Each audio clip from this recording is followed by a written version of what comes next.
চিরদিনই তুমি যে আমার আজকের পর্ব দেখতে হলে আমাদের চ্যানেলটি সাবস্ক্রাইব করে সম্পূর্ণ ভিডিও না টেনে দেখতে থাকুন। অপর্ণাকে আর্য সামনে অপদস্থ করার পিছনে মানছি এবং মীরার হাত রয়েছে। সমস্ত কিছু জেনে গেল রাজলক্ষ্মী এবং জেনে উচিত শিক্ষা দিল মানছি এবং মীরাকে। হ্যাপি বার 70 দেখা যাবে আজকের পর্বে। বিস্তারিত জানতে ভিডিওর একটি লাইক দিয়ে পুরো ভিডিওটি দেখতে থাকুন। গল্পের শোতে আমরা দেখতে পারব আর্য অফিসে এসে অপর্ণার জন্য সারপ্রাইজ পেট আয়োজন করছে। এদিকে অপর্ণা অফিসে আসার জন্য রেডি হচ্ছে খুব মনে আনন্দ নিয়ে, কারণ তার আর্য তাকে 9টার আগে যেতে বলেছে। তাকে যেভাবেই হোক যেতে হবে। সে খুব তাড়াহুড়ো করছে। এদিকে মানছি এসে বলছে, অপর্ণা কোথায় যাচ্ছ এত সকালে সাজগুজ করে? তখন বলে, আমাকে একটু স্যার অফিসে যেতে বলেছে। তখন মানছি বলে, তোমার কি আজকে অফিসে ছুটি শেষ? তখন বলে, আমি জানি না তো, তবে আমাকে উনি একটু যেতে বলেছে, আমাকে যেতে হবে, একটু তাড়াতাড়ি যেতে হবে। মানছি তখন তার সঙ্গে ভালো থাকার জন্য তাকে তাড়াতাড়ি যেতে বলে। এদিকে অপর্ণা যখন নিচে নামছে তখনই তখনই মানছি মনে মনে প্ল্যান করতে থাকে কি করা যায়। এদিকে আর্য তো খুব আনন্দ সহিত সবকিছু নিজে একা হাতে আয়োজন করছে, আর মীরা বলছে, সাজাও সাজাও, আরও তোমার অপর্ণা আজকে সঠিক সময়ে এসে পৌঁছাবে না, তোমার রিয়াকশনটা আমি দেখছি। এটা বলে মনে মনে অনেক খুশি হতে থাকে। এদিকে অপর্ণার ছবিও নিজের হাতে টানিয়ে দেয়। তখন মীরা বলে, কি ব্যাপার স্যার, তুমি এটা কি করছো? অর্ককেও টানিয়ে দিবে? তখন আর্য বলে, শোনো শোনো মীরা, অপর্ণার কোনো কিছু করা বা অপর্ণার জন্য কোনো কিছু করা আমার একাতেই ভালো লাগে, বুঝতে পেরেছ? এটা আমি একাই করতে পারি। যা শুনে মীরা মনে মনে অবাক হয়ে যায় আর রাগও হতে থাকে। আর তখন মনে মনে বলতে থাকে, মানছি এর মধ্যে তার নাটক শুরু করে দিয়েছে। এদিকে অপর্ণা রেডি হয়ে যখন নিচে নামছে তখনই মানছি তার নাটক শুরু করে বলছে, অফিসে যাচ্ছ, ঠিক আছে তাড়াতাড়ি যাও তো। একটু নাকতেই তখনই নাটক শুরু করে বলছে, অপর্ণা আমার মাথা ঘুরাচ্ছে, আমাকে তাড়াতাড়ি অফিসে নিয়ে যাও, আমার বুক ব্যথা করছে, আমি মরে গেলাম। এরকম অভিনয় করতে থাকে। তখন বলে মানছিদি, কি হলো তোমার, কি হলো? দাঁড়া দাঁড়া, আমি দেখছি, আমি ডাক্তার ডাকছি। এরকম করছে অপর্ণা। এদিকে অজ্ঞান হয়ে পড়ে গিয়েছে মানছি, এরকম নাটক করছে। এদিকে অপর্ণা কি করবে কিছুই বুঝতে পারছে না। এদিকে আর্য অপর্ণার জন্য অপেক্ষা করছে। অপর্ণা কেন এখনো আসছে না? বলছে, অপর্ণা তাড়াতাড়ি চলে এসো, আমি তোমার জন্য অপেক্ষা করছি। তখনই আর্য অপর্ণাকে নিয়ে একটা কল্পনা করতে থাকে যে অপর্ণা ঠিকমতো চলে এসেছে, সে রুম দেখে অনেক খুশি হয়েছে। তখন অপর্ণাকে জড়িয়ে ধরে আর আর্য অপর্ণাকে জড়িয়ে ধরে। দুজন খুব খুশি হয়ে যায়। তখনই অফিস স্টাফ চলে এসে বলছে, স্যার আপনার জন্য কফি এনেছি। বলছে, ঠিক আছে রেখে যাও। তখন আর্য মিটিমিটি হাসতে থাকে, বলছে, আমি এতক্ষণ স্বপ্ন দেখেছিলাম তো। অপর্ণার জন্য অপেক্ষা করছে।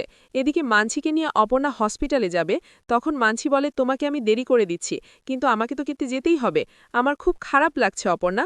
তখন বলে মানছিদি, এভাবে বলো না, আমি তো তোমাকে অবশ্যই হসপিটালে নিয়ে যাব, আর তোমাকে আমি এভাবে একা ফেলে কিছুতেই যাব না। তখন বলে, আচ্ছা ঠিক আছে, আমি ভাইকে বরং ফোন দিই।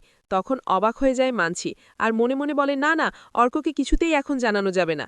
তখন অপর্ণাকে বলে মানছি, অপর্ণা তোমার কাছে আমার একটা রিকোয়েস্ট, আমরা যে হসপিটালে যাব কাউকেই বলবে না, কারণ এটা আমি কাউকে এখন জানাতে চাচ্ছি না। তখন অপর্ণা বলে, আমাকে তো জবাবদিহি করতে হবে, কেন বুঝতে পারছো না মানছি, আমাকে তো অর্কদা, আমাকে সবাইকেই জানাতে হবে। তখন বলে, শোনো, আমি তোমাকে একটা রিকোয়েস্ট করছি, কারণ আমার মনে হয় কোনো সুখবর আসতে চলেছে। জানো তো, আগের বার না আমার সুখবরটা হয়েও হয়নি, কিন্তু এবার মনে হচ্ছে হবে, তাই আমি কনফার্ম হয়ে তারপর সবাইকে জানাবো, বুঝতে পেরেছ?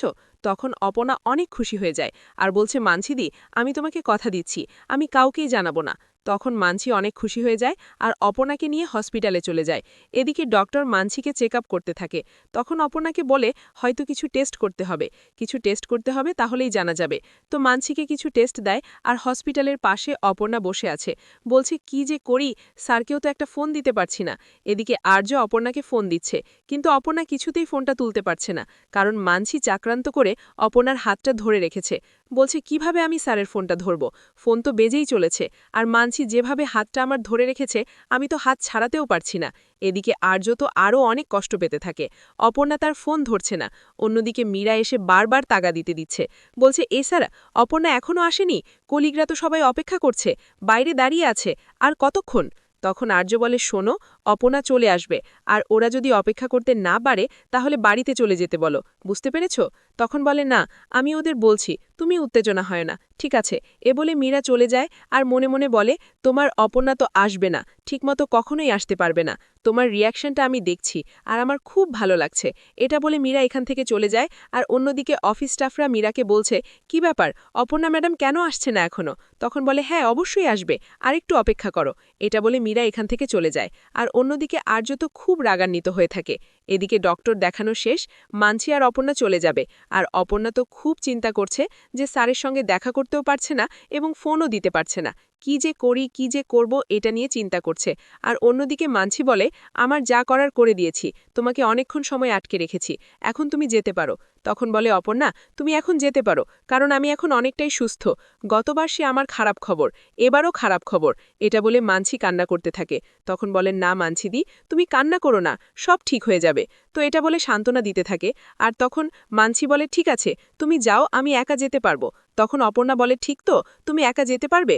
তখন মানছি বলে, হ্যাঁ হ্যাঁ পারবো। তখন অপর্ণা এখান থেকে চলে যায়। এদিকে রাস্তায় একের পর ঘুচাট খেতে থাকে অফিসে আসার সময়। তবু সব বাধা পেরিয়ে আসে ঠিকই, কিন্তু অনেক পরে, প্রায় 2 ঘন্টা লেট হয়ে গিয়েছে। আর্য তো একদম অনেক রাগান্বিত হয়ে যাচ্ছে। তখনই অপর্ণা চলে আসে।